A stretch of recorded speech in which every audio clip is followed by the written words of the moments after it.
Thank you.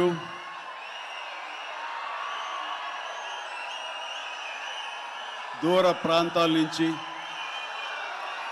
ఇక్కడ ఈ city నుంచి, చుట్టుపక్కల నుంచి, 2 రాష్ట్రాల్లోనే కాకుండా ఇతర రాష్ట్రాల నుంచి కూడా వచ్చేటువంటి ప్రతి ఒక్కరికి, మా మెగా ఫ్యాన్స్ అందరికీ హృదయపూర్వక నమస్కారం.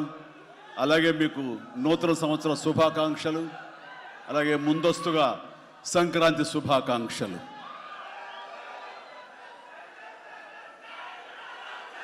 ఇక్కడ నా మిత్రుడు, సోదర సమానుడు, అత్యంత ఆప్తుడు వెంకీ ఆయనతో చేయటం అన్నది నాకు చాలా ఎక్సైటింగ్ ఉంది. దాని గురించి తర్వాత మాట్లాడతాను. ముందుగా ఏంది వెంకీ సంగతి అంటే అదిరిపోద్ది సంక్రాంతి అని. ఏంది బాసు సంగతి అంటే మనదే కదా సంక్రాంతి అని, ఎరగదిద్దాం సంక్రాంతి అని అంటాం. ఇక్కడ ఈ సందర్భంగా ప్రత్యేకించి మనదే కదా సంక్రాంతి, ఎరగదిద్దాం సంక్రాంతి అనేది కేవలం మన శంకర వరప్రసాద్ గారిదే కాదు. ఈ సంక్రాంతి మొత్తం మన తెలుగు పరిశ్రమది అవ్వాలని మనస్ఫూర్తిగా కోరుకుంటున్నాను. అందరికీ డార్లింగ్, ఇందా మన అనిల్ చెప్పినా, ఎవరు చెప్పినా, ప్రభాస్ రాజా సాబ్ కానీ, అన్నయ్య అంటూ ఆప్యాయంగా పిలిచే నా తమ్ముడు రవితేజ సినిమా కానీ, అలాగే మా ఇంట్లో సరదాగా తిరుగుతూ చిన్నప్పటి నుంచి పెరిగినటువంటి శర్వానంద్, నారి నడుమ మురారి కానీ, నాకు గురువుగా నన్ను భావిస్తూ నా శిష్యుడిగా ఉన్న నవీన్ పోలిశెట్టి, వీళ్ళందరి సినిమాలు కూడాను ఈ సంక్రాంతికి సూపర్ హిట్ అవ్వాలని, తద్వారా వాళ్ళకి విజయం లభించడమే కాదు, తెలుగు సినిమా పరిశ్రమకు, నిర్మాతలకు, బయ్యర్లకి వీళ్ళందరూ కూడా సుభిక్షంగా ఉన్నప్పుడే అదే నిజమైన సంక్రాంతి. ఆ సంక్రాంతి కావాలనే కోరుకుంటున్నాం, జరుగుతుందని ఆశాభావాన్ని వ్యక్తం చేస్తారు. అది మీరు ఇచ్చి తీరుతారన్నటువంటి ప్రగాఢ నమ్మకం అయితే నాకు ఉన్నది. ఈ 2026 సంక్రాంతి తెలుగు పరిశ్రమ మర్చిపోకూడదు. అలాంటి సంక్రాంతి మీరు మాకు ఇవ్వాలి. ఎందుకంటే ఇక్కడ ప్రతి cinema comedy genre, family genre తోటి, ఎంటర్టైన్మెంట్ జోనర్ తోటి పర్ఫెక్ట్ సంక్రాంతికి వచ్చే సినిమాలు ఇవన్నీ, సంక్రాంతికి నచ్చే సినిమాలు ఇవన్నీ. కాబట్టి ఈ సంక్రాంతి అన్ని సినిమాలు బాగా ఆడతాయి అనుకుంటున్నాను. ఆడేలా చేసే బాధ్యత మీది. దయచేసి అన్న సినిమాల్ని థియేటర్కి వెళ్ళే చూడండి, థియేటర్లోనే ఆస్వాదించండి, అలాగే మీరు ఆశీర్వదించండి కూడాను. ఆల్ రైట్, ఇక అది ఆ పక్కన పెడితే, చాలా కాలం క్రితం మా దర్శకేంద్రుడు రాఘవేంద్ర గారు ఎప్పుడో మాట్లాడుతుండేవారు, బాబాయ్ నీకు అనిల్ రావుప్పుడు సినిమాలు ఎన్ని చూసావో తెలియదు కానీ అతని కామెడీ టైమింగ్ కానివ్వండి, అతను హుషారు కానివ్వండి, చూస్తుంటే నాకు మళ్ళీ మీతోటి అతను చేయగలిగితే ఆ ఇద్దరి కాంబినేషన్లో వచ్చేటటువంటి సినిమా అసలు వేరే లెవెల్లో ఉంటుంది. ఐ విష్ మీరు త్వరగా చేయాలని, కలవాలని నేను కోరుకుంటున్నాను. అది ఎప్పుడు వస్తుందో ఏంటో తెలియదు. ఎన్నో సంవత్సరాల క్రితం అన్నారు, కానీ సరిగ్గా ఈ సంవత్సరం బిగినింగ్లోనే ఆయన చేతుల మీదగానే క్లాప్ కొట్టి ఈ సినిమా ప్రారంభించారు. అది ఆయన మనసులో మాట, ఇది పెద్ద సూపర్ హిట్ అవ్వాలి అని చెప్పేసి. ఎందుకంటే ఆయన కామెడీ లైక్ చేస్తారు. ఆయన సినిమాల్లో ఘరానా మొగుడు ఎంత విజయం సాధించిందో అలాంటి విజయం సాధించాలి ఈ సినిమా అంటూ ఆయన ఎన్నోసార్లు నాతో చెప్పుకుంటూ వచ్చారు. ఎన్నోసార్లు సెట్కి రావాలి నన్ను పిలవేంటని కూడా మరి అడిగారు, మనమే పిలవలేదు. ఆయన ఎవరైనా హీరోయిన్లు ఉన్నప్పుడు మాత్రమే వస్తాను, ఏదైనా హుషారుగా వస్తుంది అంటుంటారు ఆయన. అది కుదరలేదు ఎందుకో. బట్ ఏమైనా సరే ఈ సినిమా కథ కుదిరింది అని సంక్రాంతికి వస్తున్నాం తర్వాత అనిల్ రావుపూడి నా దగ్గరికి వచ్చి కథాంశం చెప్పినప్పుడు చాలా బాగుంది, ఫ్యామిలీ టచ్ ఉంది, సెంటిమెంట్ ఉంది, చిన్నపిల్లలతో నాకు అటాచ్మెంట్ ఉంది, చాలా హృదయంగా ఉంది, హార్ట్ టచింగ్ సీన్స్ ఉన్నాయి. ఇలాంటి సినిమాకి ఆ కామెడీ జోనర్ సినిమా కలిస్తే కనుక నీ స్టైల్లో చాలా బాగుంటుంది. నాది ఒక ఎస్పీజీ క్యారెక్టర్ కాబట్టి ఇది నేను కొంచెం వైవిధ్యంగా డిఫరెంట్గా చేస్తే కనుక డెఫినెట్లీ బాగుంటుంది. డిజైన్ చేద్దామంటే అస్సలు వైవిధ్యం వద్దండి. మీరు ఏ సినిమాలు అయితే గతంలో చేశారో ఏ దొంగ మొగుడు, ఘరణ మొగుడు, రౌడీ అల్లుడు, అన్నయ్య, ఇలాంటి సినిమాలు ఏవైతే ఉన్నాయో, ఇది చంటబ్బాయి, నాకు అలా ఉంటే చాలు. ఎందుకంటే అలాంటివి అప్పట్లో జనం చూశారు. వాళ్ళందరూ ఇప్పుడు చాలా పెద్దవాళ్ళు అయిపోయారు. వాళ్ళకి అది గత స్మృతులు, చాలా తీపి జ్ఞాపకాలు. ఇప్పుడున్న జనరేషన్ మీరు అవి ఎలా చేస్తారో కూడా వాళ్ళకి వాళ్ళకి ఏమీ తెలియకపోవచ్చు. కానీ అది ఇది తెలిసిన మధ్యలో పుట్టి మాలాంటి వాళ్ళం అది మళ్ళీ ఈ జనరేషన్ గుర్తు చేసి మీరంటే ఏమిటో తెలియచెప్పాలన్న నా ప్రయత్నానికి మీరు చెయ్యాలి. ఆ విధంగా నేను అన్నందుకు ఐ థింక్ ఓకే ఇంకా అలా చేయటం అంటే కనుక అది నా కేక్ ఒకటే. మీతో అలా చూడాలి నా కోరిక. అంటూ ఎప్పుడెప్పుడు సినిమాల్లో ఏవేమి సీన్స్ ఉన్నాయో అవన్నీ కూడా పొందుపరిచి ఒక క్యాప్సూల్లా చేసి ఆయన దాన్ని ఫోన్లో పెట్టుకునేవారు. ఏదైనా ఒక సీన్ ఉంటే కనుక ఈ సీన్ని ఈ సినిమాలో ఉన్న ఈ కామెడీ టైమింగ్తో దీన్ని నేను కన్సీవ్ చేశాను, అలా మీరు చేయాలని. అండ్ ఈ సీను ఈ సినిమాలో ఫలానా సినిమాలో ఘరణ మొగుడులాగా ఇలాగా వైఫ్ తోటి మీరు కన్సీవ్ చేసి అలా చేయాలంటూ చాలా చక్కటి హోంవర్క్ చేసుకుని నా బాడీకి నాకు ఏది కంఫర్టబుల్లో ఆ విధంగా తను ఆ సీన్స్ని కన్సీవ్ చేసుకుంటూ చాలా చాలా సరదాగా చేసుకుంటూ వచ్చాం. ఈ సినిమాలో నవీన్ మన అనిల్తో చేయటం అనేది నాకు ఒక చక్కటి ఎక్స్పీరియన్స్. అంటే ఈ ఎక్స్పీరియన్స్ ఎలాంటిది అంటే సినిమా షూటింగ్ అయిపోయిన ఆఖరి రోజున చాలా ఎమోషనల్గా ఫీల్ అయ్యాను నేను. ఎందుకంటే ఏదైనా ఒక సినిమా అయ్యిందంటే అబ్బా చాలరా అయిపోయింది, ఇంక చాలు గుమ్మడిగా కొట్టేస్తారు, ఇంక మనం వేరే సినిమా షిఫ్ట్ అయిపోవచ్చు అన్న ఆ మూడ్లో ఉంటాం. కానీ సినిమా అయ్యే రోజున ఆఖరి రోజు అయితే కనుక నేను ఈ కాలేజీ వదిలేసి వెళ్ళిపోయి ఆఖరికి చూడండి ఫేర్వెల్ పార్టీ అప్పుడు అందరూ ఒకళ్ళొకరు ఎమోషనల్గా ఉంటారు. వేరే మళ్ళీ ఎప్పుడు కలుస్తారో ఎలా కలుస్తారో తెలియని పరిస్థితి. అలాంటి ఎమోషన్ ఎందుకో లోనయ్యాను. అది నాకు ఎప్పుడు అంతకుముందు అనుభవంలో రాలేదు, ఎప్పుడు లేదు నాకు. అలాంటి ఫీలింగ్ వచ్చింది. అనిల్ ఏంటంటావు అనిల్ అని. ఏమో సార్ నాకు అదే ఫీలింగ్ ఉందండి అని. ప్రతిరోజు ఒక ఎక్స్కర్షన్కి వెళ్ళినట్టు, ప్రతిరోజు ఒక పిక్నిక్ వెళ్ళినట్లుగా సరదాగా జరుగుతూ మార్నింగ్ 9 నుంచి 8 నుంచి ఈవినింగ్ 7:30 8 వరకు కూడా ఎంత చక్కగా సరదాగా జరిగిందంటే నాకు ఎప్పుడు ఇంత బాగా జరిగిందంటే మరీ పూర్వం ఆ రోజుల్లో అది గుర్తుకొచ్చింది. కానీ ఈ మధ్యకాలంలో ఇంత సరదాగా ఎంత హుషారుగా జరిగిన సినిమాలు అయితే నాకు ఇది చేయలేదు. దానికి ప్రధానమైన కారణం సీన్ కానివ్వండి, అది మేము చేసే విధానం అయితే ఉండొచ్చు, కానీ మా చేత నడిపించిన విధానం, అందరిని అంత సరదాగా పెట్టినటువంటి అట్మాస్ఫియర్ క్రియేట్ చేసినట్టు ఇది కేవలం అనిల్ రావిపూడికి మాత్రమే చెందుతుంది. అండ్ ఎక్కడ ఏది టైం తెలియనివాడు, ప్రతి ఒక్కరిని on the screen off the screen హుషారుగా ఉంచుతాడు. ఇలాంటి డైరెక్టర్లు దొరికితే కనుక ఎవరైనా సరే ఇలాంటి క్యారెక్టర్స్ చాలా కేక్ ఈజీగా చేసేయగలరు. అండ్ మరీ ముఖ్యంగా అనిల్ రావిపూడి గురించి నేను చెప్పాలనుకున్నది, ప్రతి ఒక్కరు కూడా తెలుసుకోవాల్సింది ఏంటంటే ఈ సినిమా ఆల్రెడీ సూపర్ హిట్ అయిపోయింది. ఏ రకంగానంటే బడ్జెట్ పరంగా విత్ ఇన్ ది లిమిట్, అలాగే డేస్ పరంగా అనుకున్న దానికంటే తక్కువ రోజుల్లో ఇది అత్యద్భుతంగా తీయగలిగాడు. ఒక సినిమా సూపర్ హిట్ అయిందని ఎలా చెప్పగలవంటే డైరెక్టర్ మొత్తం తన గ్రిప్లో ఉంచుకుని అది బడ్జెట్ దాటనివ్వకుండా విత్ ఇన్ ది టైం చేయగలటం అనేది ఆ సినిమాకి అది మొదటి సక్సెస్. ఎన్ని సినిమాలు ఈ రకంగా ఉన్నాయో చెప్పండి అంటే చాలా తక్కువగా మనం లెక్క పెట్టుకోవాలి. ఆ రకంగా ఇది మొదటి విజయం సాధించింది. రెండో విజయం రేపు 12వ తారీఖున ప్రజల ముందు మీరు నిర్ణయిస్తారు ఎంత ఘన విజయం మీరు మాకు ఇస్తారు అన్నది. ఇక ఈ సినిమా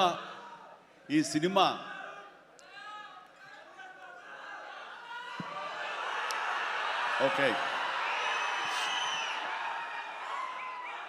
ఇక ఈ సినిమాలో నేను నెక్స్ట్ చెప్పుకోదగిన వ్యక్తి వెంకటేష్, నా బ్రదర్. ఎప్పుడు కలుసుకున్నా సరే చాలా సరదాగా మాట్లాడుకుంటాం. ముఖ్యంగా ఇప్పుడు మీ ముందు తమాషాగా కామెడీగా హుషారుగా మాట్లాడినా సరే అతనితో 1-to-1 కూర్చుంటే చాలా ఫిలసాఫికల్గా ఇన్ డెప్త్, ఇంతటి డెప్త్ వ్యక్తి వెంకటేష్. అందుకైనా ప్రతి ఒక్కరు ఇంత పాజిటివ్ మనిషి, పాజిటివ్ వైబ్స్ ఉంటాయి ఆ మనిషి చుట్టూరు అంటుంటారు. నిజంగా అతనితో టైం తెలియదు మనకి. ఎంతో తన ఏజ్కి మించినటువంటి విషయాలు తెలియజేస్తూ జీవితం యొక్క పరమావధి ఏంటి, జీవితం ఎలా ఉండాలి, ఎంత పీస్ఫుల్గా ఉండాలి చెబుతుంటే కనుక నాకు మోడర్న్ డ్రెస్ వేసుకున్న చిన్న సైజు గురువులాగా అనిపిస్తుంటాడు వెంకటేష్. నిజం. సో అలాగా సినిమా జీవితాన్ని తన వ్యక్తిగత జీవితాన్ని రెండు బ్యాలెన్స్ చేసుకుంటూ చాలా చక్కగా ముందుకు సాగుతూ ఎంతో ఇన్స్పైర్గా ఉంటుంది వెంకటేష్.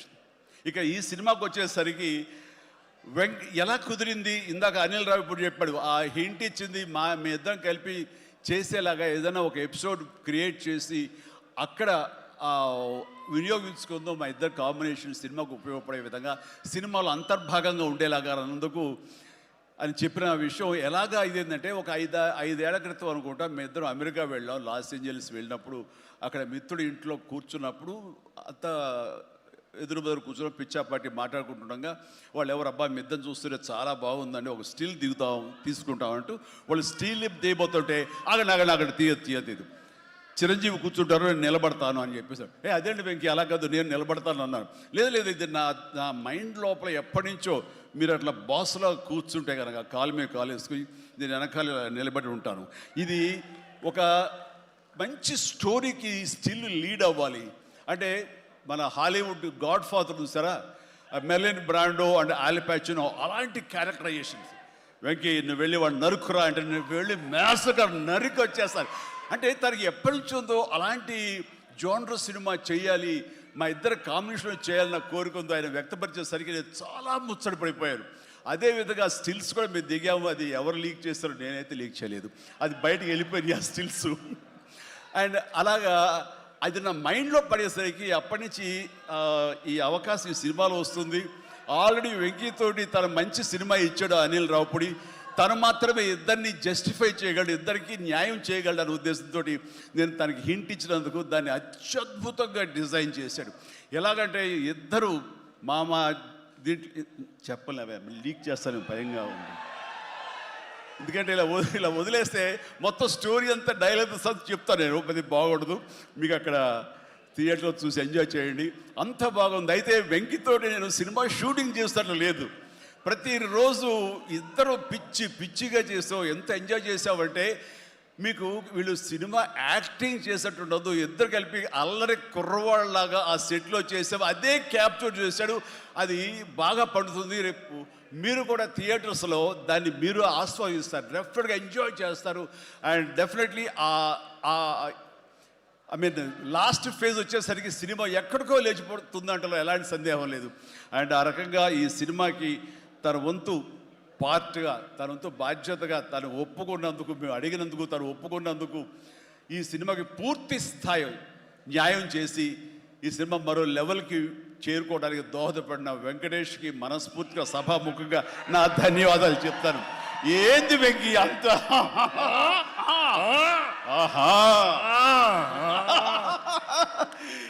ఇదే సరదా. అండ్ నేను చాలా చెప్పను కానీ సినిమా చూస్తే కనుక నేను ఎంత చెప్పినా సరే తక్కువే అవుతుంది, మీరు ఎంత ఊహించుకున్నా సరే అది తక్కువే అవుతుంది. సినిమా చూడండి, మేము చేసినటువంటి 18 రోజులు అనుకుంటా చేశారు వెంకీ. ఈ 18 రోజుల్లో ఒక 7-8 రోజులు సీన్స్, ఒక 5 రోజులు 6 రోజులు సాంగ్, ఇంకా 2 days చిన్న ప్యాచ్ వర్క్. ఈ రోజుల్లో ప్రతిదీ ఎంత అంటే ఇంకా ఎంజాయ్ చేశాను, ఇది షూటింగ్ చేసినట్టు అనిపించట్లేదు. ప్రతి సినిమా ఇలాగే ఉంటే ఎంత బాగుంటుందా అని అనిపిస్తుంది నాకు.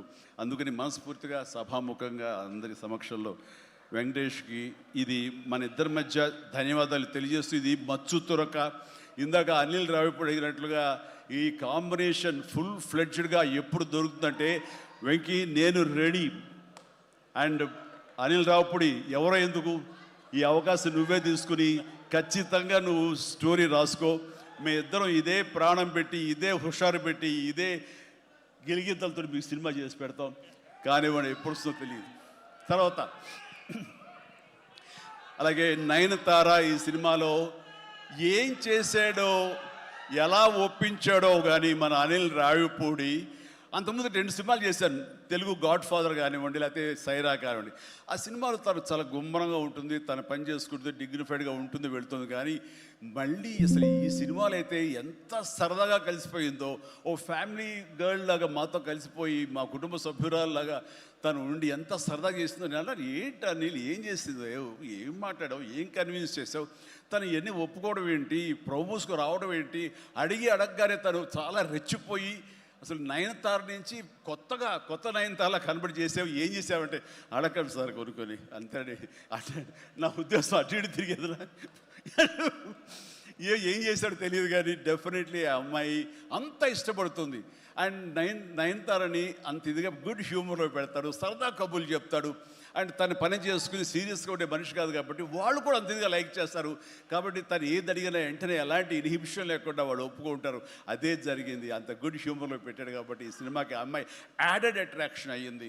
నయనతార ఇందులో కనిపించిన తీరు కానీ, తను చేసిన విధానం కానీ, ఆ సోఫిస్టికేషన్ యాక్టింగ్ కానీ, భారీగా తను నటించి మెప్పించింది కానీ వావ్ బాగుంది. అంటే ఆ అమ్మాయే లేకపోయి ఉంటే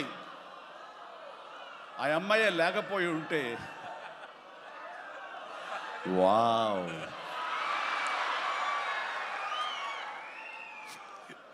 ఇది కూడా క్యాప్చర్ చేస్తాడు. ఈ వావ్ ఎక్కడొస్తో మీ సినిమా చూస్తే తెలుస్తుంది. లీక్ చేసేసాను. All right. సో ఆ అమ్మాయి నయనతార తోటి అంత బాగా చేయించాడు. మీ పక్కన మీకు ఎదురు నిలబడి మిమ్మల్ని ఎదుర్కొని ఎవరైనా ఒకళ్ళు నిలబడాలంటే ఎంత అనుకుంటున్నా, ఎంత ఫ్రెష్గా ఉండాలనుకుంటున్నా, వేరే వాళ్ళు ఉండాలనుకుంటున్నా అసలు నాకు తొయ్యట్లేదు, నాకు తట్టట్లేదు, కన్విన్స్ కాలేకపోతాను. ఖచ్చితంగా నయనతార ఉండి తీరాల్సిందేనండి, ఎంతైనా సరే ఎలాగైనా సరే అన్నాడు. ఆ అమ్మాయిని తీసుకొచ్చారు, ఒప్పించారు. ఆ అమ్మాయి కూడా అంతా కోఆపరేట్ చేసింది. అండ్ నయనతార ఇవాళ రాలేని పరిస్థితిలో ఉంది కాబట్టి thank you Nayanthara, thank you so much. ఇక ఈ సినిమాలో సచిన్ కేల్కర్ క్యారెక్టర్ యాక్టర్గా, అండ్ నాతో పాటు నా టీంలో చేసినటువంటి హర్షవర్ధన్, అలాగే అభినవ్, ఇతర నటీనటులు, అండ్ క్యాథరిన్ కూడా మా టీంలో ఒక పార్ట్ లాగా ఉండి తను చేసి చాలా ఒక నిండుదనం గ్లామర్ తీసుకొచ్చింది. ఆ అమ్మాయికి కూడా అందరికీ ప్రతి ఒక్కరికి నా ముందస్తు శుభాకాంక్షలు తెలియజేస్తాను, అభినందనలు. ఇక ఈ సినిమాలో ప్రత్యేకంగా నేను చెప్పాల్సిన టెక్నీషియన్స్గా వస్తే భీమ్స్ అత్యద్భుతమైన మ్యూజిక్ ఇచ్చాడు, వెరీ ఆర్గానిక్ మ్యూజిక్. కేవలం డ్రమ్స్తోటో కీబోర్డులతోటో వాటితోటో దడదడదడలాడించకుండా చాలా శ్రావ్యంగా లిరిక్స్ మాత్రం వినిపించేలాగా ఒకనాటి విజయ సంస్థ వారి సినిమాలు ఉండేవి, అంతా హాయిగా హృద్యంగా ఒక గోదావరి పడవ ప్రయాణంలాగా ఉండేలాగా ఇచ్చాడు. అందుకని మీసాల పిల్లలో ఎలాంటి హడావుడి, ఎలాంటి మ్యూజిక్ గోళ ఏమి ఉండదు. కానీ ఆ ఇచ్చినటువంటి ఆ మ్యూజిక్, ఆ పాటకి లిరిక్స్ అర్థమయ్యేలాగా వినిపించి అందరూ చాలా ఆ శ్రావ్యాన్ని అందరూ ఆస్వాదించారు. కాబట్టి అది అంత పెద్ద మిలియన్స్ని, మోర్ దెన్ 100 మిలియన్స్ దాటి హిట్ ఇచ్చింది. అలాగే తర్వాత వచ్చిన సాంగ్ కానీ, ఇలా సాంగ్స్లో లిరిక్స్కి ఇచ్చే ఇంపార్టెన్స్ కానీ, ఆ ట్యూన్స్ కానివ్వండి అన్నీ ఇస్తూ ఇంతవరకు నేను ఎప్పుడు చెయ్యనిది, ఇంతవరకు ఆ స్టైల్కి నేను పోనిది ఏదైనా ఉందంటే కానీ ర్యాప్ సాంగ్, ఇందాక చూసిన సాంగ్ హుక్ స్టెప్ దాన్ని కంపోజ్ చేసినప్పుడు నాకు అనిపించింది ఇది కొత్తగా అనిపించింది, చాలా బాగుందని. అండ్ ఇప్పుడున్నటువంటి ఈ థియేటర్ పల్స్ చూస్తుంటే ఈ సినిమా ఆ సాంగ్ మాత్రం ఐ థింక్ టోటల్గా హైలైట్ అయిపోతే రేపు థియేటర్లో అనుకుంటున్నాను. అది వెరీ గుడ్.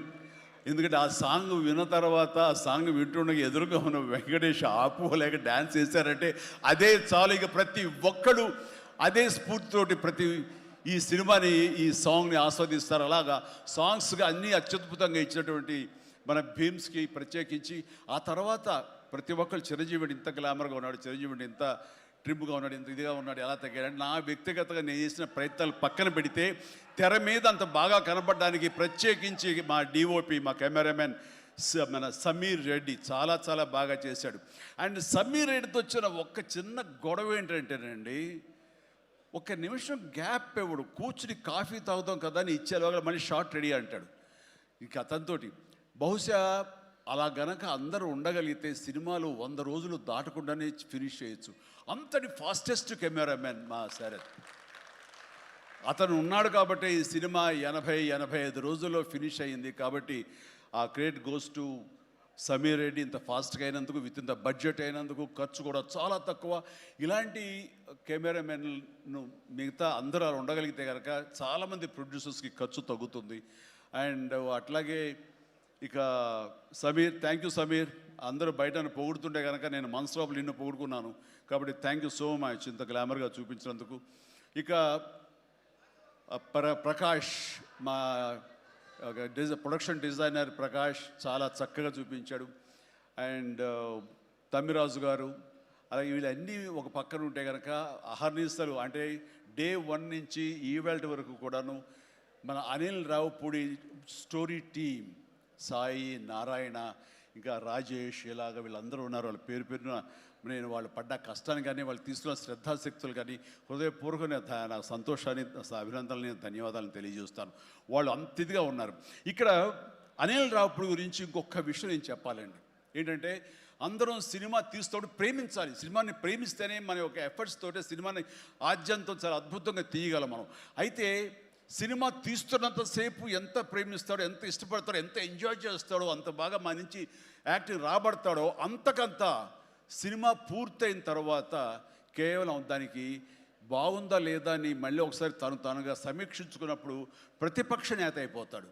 ఎదురు వెళ్ళిపోయి ఈ సినిమా ఎందుకు చూడాలి, ఈ సీన్ ఎందుకు వాళ్ళు ఎంజాయ్ చేయాలి, ఈ సీన్ ఎందుకు ఇంత లెంగ్త్ అవసరమా అని దాన్ని ఏమాత్రం ప్రేమించకుండా చాలా కఠినంగా ఎక్కడ లెంగ్త్లు ఎక్కువైనా సరే అన్నీ కూడా తీసేసి దాన్ని క్రిస్ప్ చేయడానికి కానీ ఆ సినిమా ఎంతవరకు అలరిస్తుందో అలరించేందుకు కానీ అన్ని రకాల ప్రయత్నాలు చేస్తాను. నాకు నచ్చింది అది. ఎందుకంటే నిన్న మొన్న వచ్చి ఒక మెయిన్ ఎపిసోడ్ ఏదో లేపేసావు, లేదు లేపేసావని అడిగాను.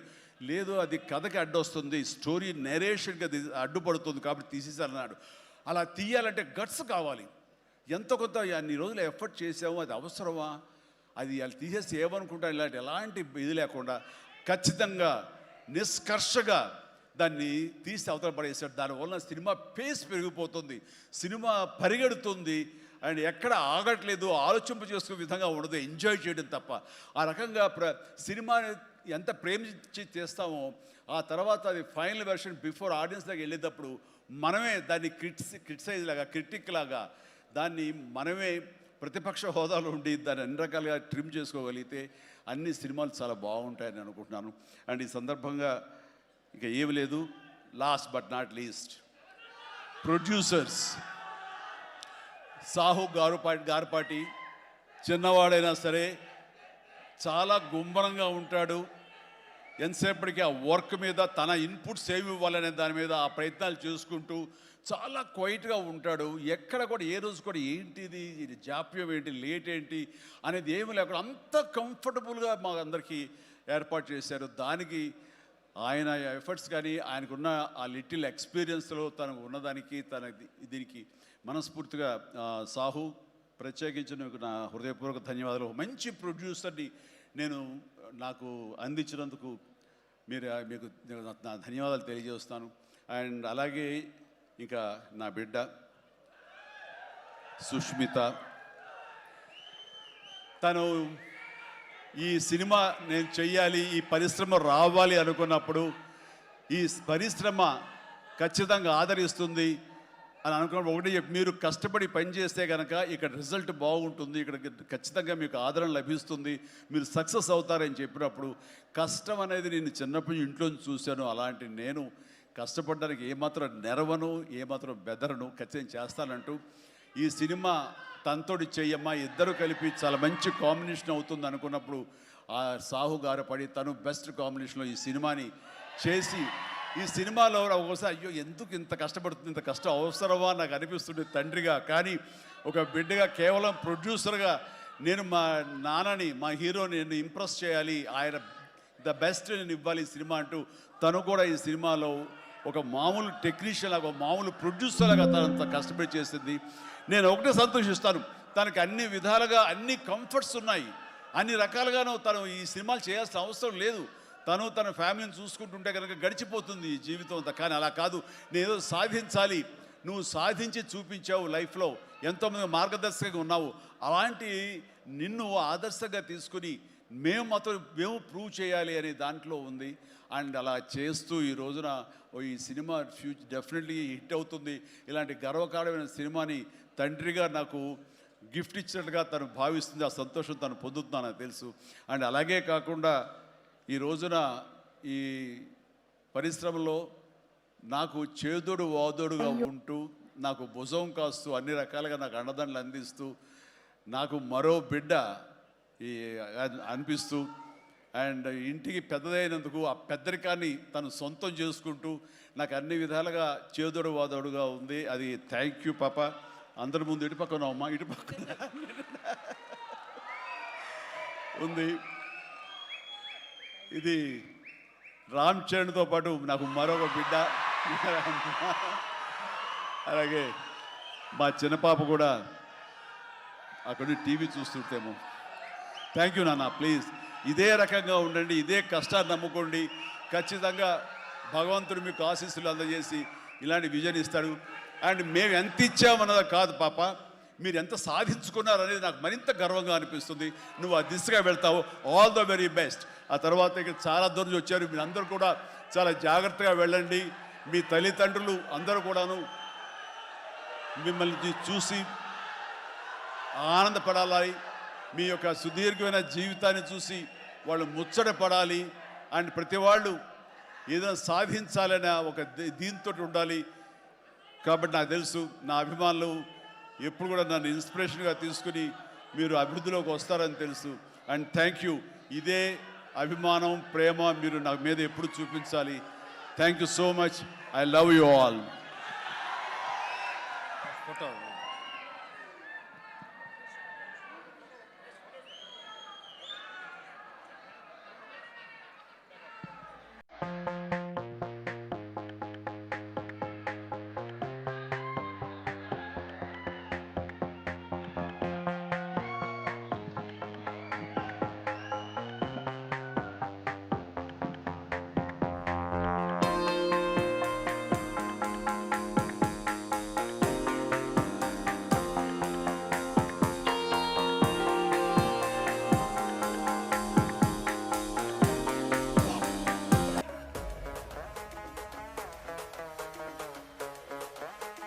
Turn up the music and pump up the. Hey, it's